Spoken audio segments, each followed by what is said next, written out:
Nous sommes la banque qui vous accompagne le mieux. Nous sommes la banque qui vous aide à concrétiser vos projets. Nous sommes dans 20 pays en Afrique avec une présence à Paris, Londres et New York. Mais aussi à 2 pas de chez vous. Nous disposons de moyens sûrs pour vos transactions financières. Nous nous adaptons à l'ère du temps pour vous satisfaire instantanément. Quel que soit votre profil. Nous sommes UBA, la banque de ceux qui construisent l'Afrique. UBA, Africa's Global Bank.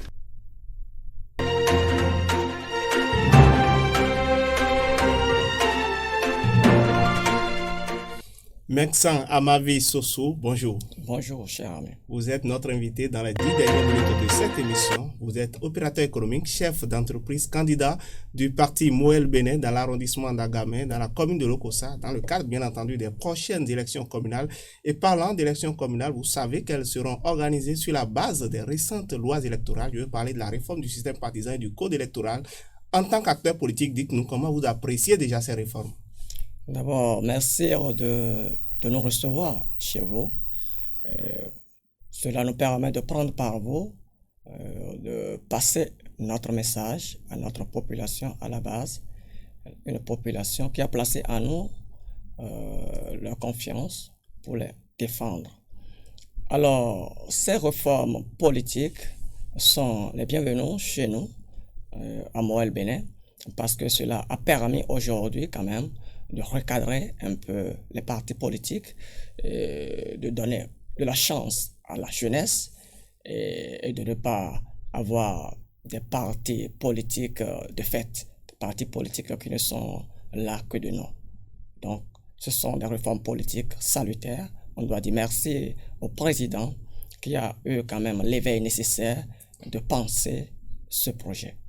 Mais à la mise en œuvre, ces réformes se sont révélées difficiles pour beaucoup de formations politiques. Déjà, votre parti a connu d'énormes difficultés à confectionner ces listes de candidatures d'après ce que nous avons appris. Est-ce le cas? D'abord, vous avez parlé des réformes. Quand on parle des réformes, on veut parler de changement d'habitude. Quand on change les habitudes, mais on doit s'attendre quand même à des difficultés. De là à dire quand même que nous avons éprouvé des difficultés, oui, on a éprouvé des difficultés. Donc on dit même que c'est à la Commission électorale nationale autonome, au siège de la Sénat, que vous avez finalisé la confection de vos listes. Puisque c'est ce qui les arrange, c'est ce qu'ils doivent dire. Sinon, nous avons constaté aussi des listes qui sont publiées un peu partout, alors que la Sénat n'a même pas sorti encore des listes officielles. Donc c'est pour vous dire quand même que nous sommes sur le terrain politique, et comme on le dit, c'est un jeu politique. Un jeu politique, chaque acteur essaie de développer sa stratégie pour nuire son adversaire politique. Mais nous savons quand même qu'aujourd'hui, nous avons une population très éveillée, une population qui n'est pas dupe, une population qui comprend aisément ce qui se passe. D'accord, monsieur Meksan Koko Amavi, vous savez que l'autre problème que Meksan Amavi Soso, j'allais dire, exactement. Vous savez que l'autre problème que les réformes, la réforme du système partisan n'a pas pu régler, c'est bien la transhumance politique. Et vous avez vu que beaucoup d'acteurs ont dû quitter leur parti d'origine pour rejoindre d'autres pour des questions de positionnement. Et vous êtes également dans le cas, d'autant plus que vous avez récemment démissionné de l'Union progressiste pour rallier le parti Moël Bénin. Donc on dit que c'est des querelles de positionnement qui seraient à l'origine de cette démission-là, de ce ralliement. Est-ce que c'est vrai?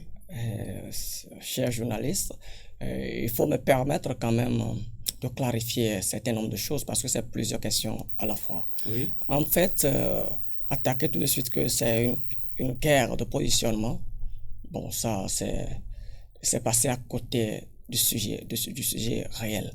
Parce que je n'ai jamais voulu être positionné à l'Union progressiste. Je défie quiconque qui pourra passer pour le dire. Vous n'aviez pas des ambitions d'être candidat à l'Union progressiste? Non, ça n'a jamais été le cas. On a quand même des jeunes quand même très vaillants, des jeunes très vaillants qui pouvaient faire l'affaire.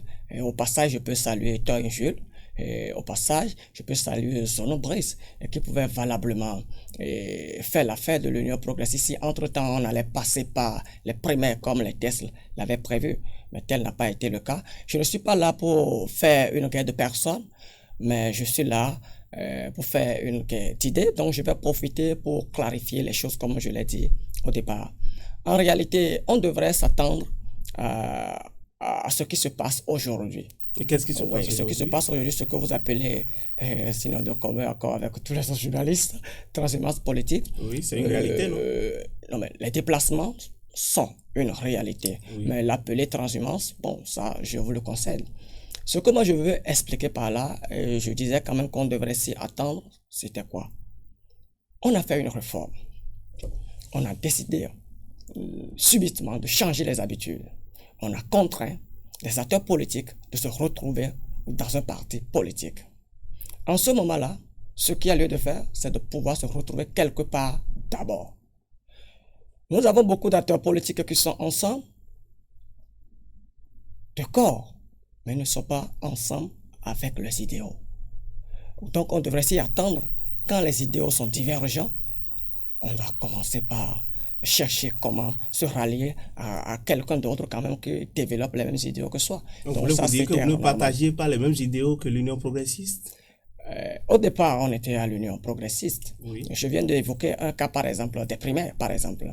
Si les tests ont prévu à l'origine que certaines choses doivent se passer d'une manière donnée et que par la suite, nous constatons quand même que ça ne se passe pas exactement comme prévu, moi, je suis un homme de principe.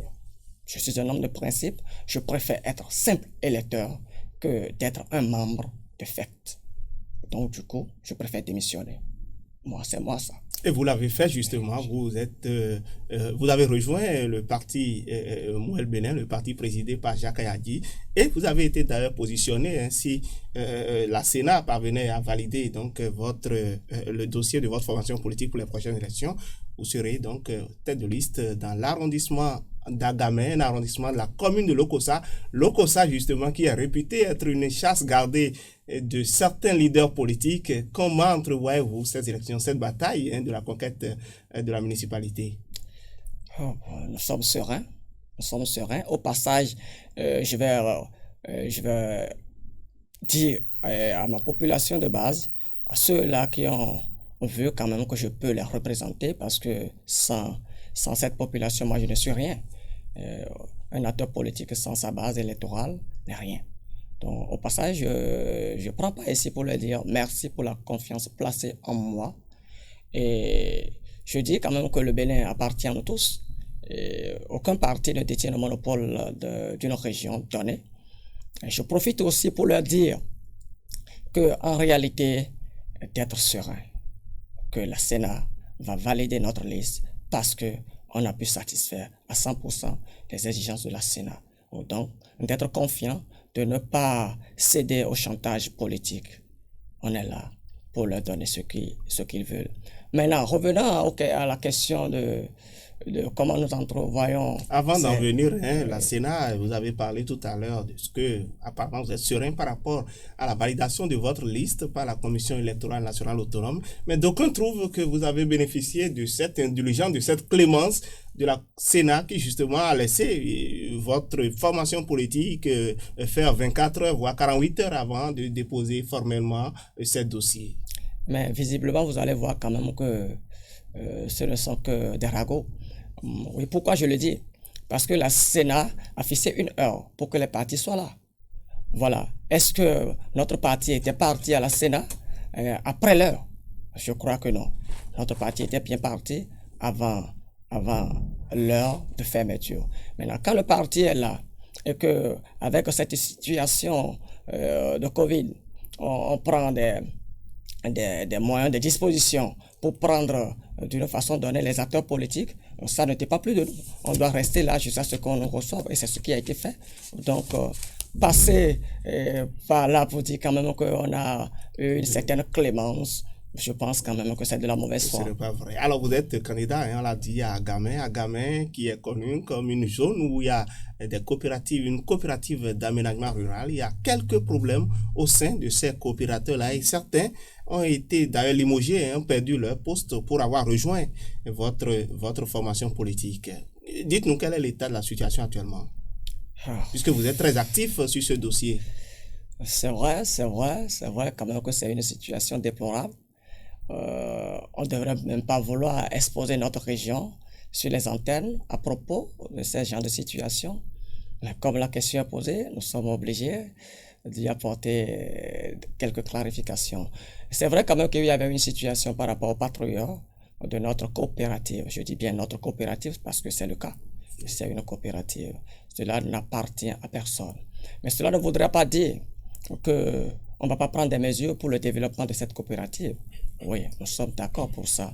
Mais de là à abuser de son pouvoir pour pouvoir quand même punir, oui, je parle de punir certaines personnes parce qu'ils ne partagent pas les mêmes idéaux politiques que soi, je pense quand même que c'est mauvais. C'est mauvais. On était interpellé sur le sujet. On a dû apporter notre grain de sel. Mais heureusement, je salue au passage le frère Keno Edmond, le président du Agamem, qui a vu juste qu'il faut réintégrer ces jeunes, ce qui a été fait. Donc ils sont réintégrés actuellement? Actuellement, ces jeunes sont réintégrés. Cela voudra dire quand même que justice est faite. D'accord. Le temps imparti à cet entretien en train de tirer vers sa fin, mais je vais vous faire une toute dernière question. On parle également de faux frères au niveau des chauffeurs dans la Agamem. Il y a une situation confuse à ce niveau-là. En tant que candidat, qu'est-ce que vous faites déjà, potentiel candidat, j'allais dire, qu'est-ce que vous faites déjà pour régler cet état de choses? Oui, bon, on a appris le sujet, On ne devrait pas en faire quand même un sujet personnel. C'est un sujet de développement. Tous ceux-là qui travaillent dans cette coopérative, ce sont des frères, ce sont des sœurs, ce sont nos propres mamans. Donc, j'invite les acteurs qui sont impliqués de revoir cela, de discuter avec ces chauffeurs. Et au passage, j'appelle monsieur le grand frère Gangwedi Normer, qui est le président de UDESCA, une association de développement de la zone. Je crois quand même que le président des chauffeurs l'a déjà interpellé par rapport au sujet. Oui. Donc, ils n'ont qu'à se pencher sur ce sujet pour que justice soit faite également. Merci, Vincent Amavi Soso. Vous êtes notre invité. Vous êtes opérateur économique, chef d'entreprise, candidat du parti Mouvement des élites engagées pour l'émancipation du Bénin dans l'arrondissement d'Agamem. C'est dans la commune de Lokossa. Merci d'avoir répondu à notre invitation. Chers internautes fidèles de BNews, ainsi se referme ce numéro de Carré Politique. Merci de nous avoir suivis. Toute l'équipe de réalisation vous remercie de l'avoir suivi. Retrouvez-nous très prochainement, toujours avec le même plaisir.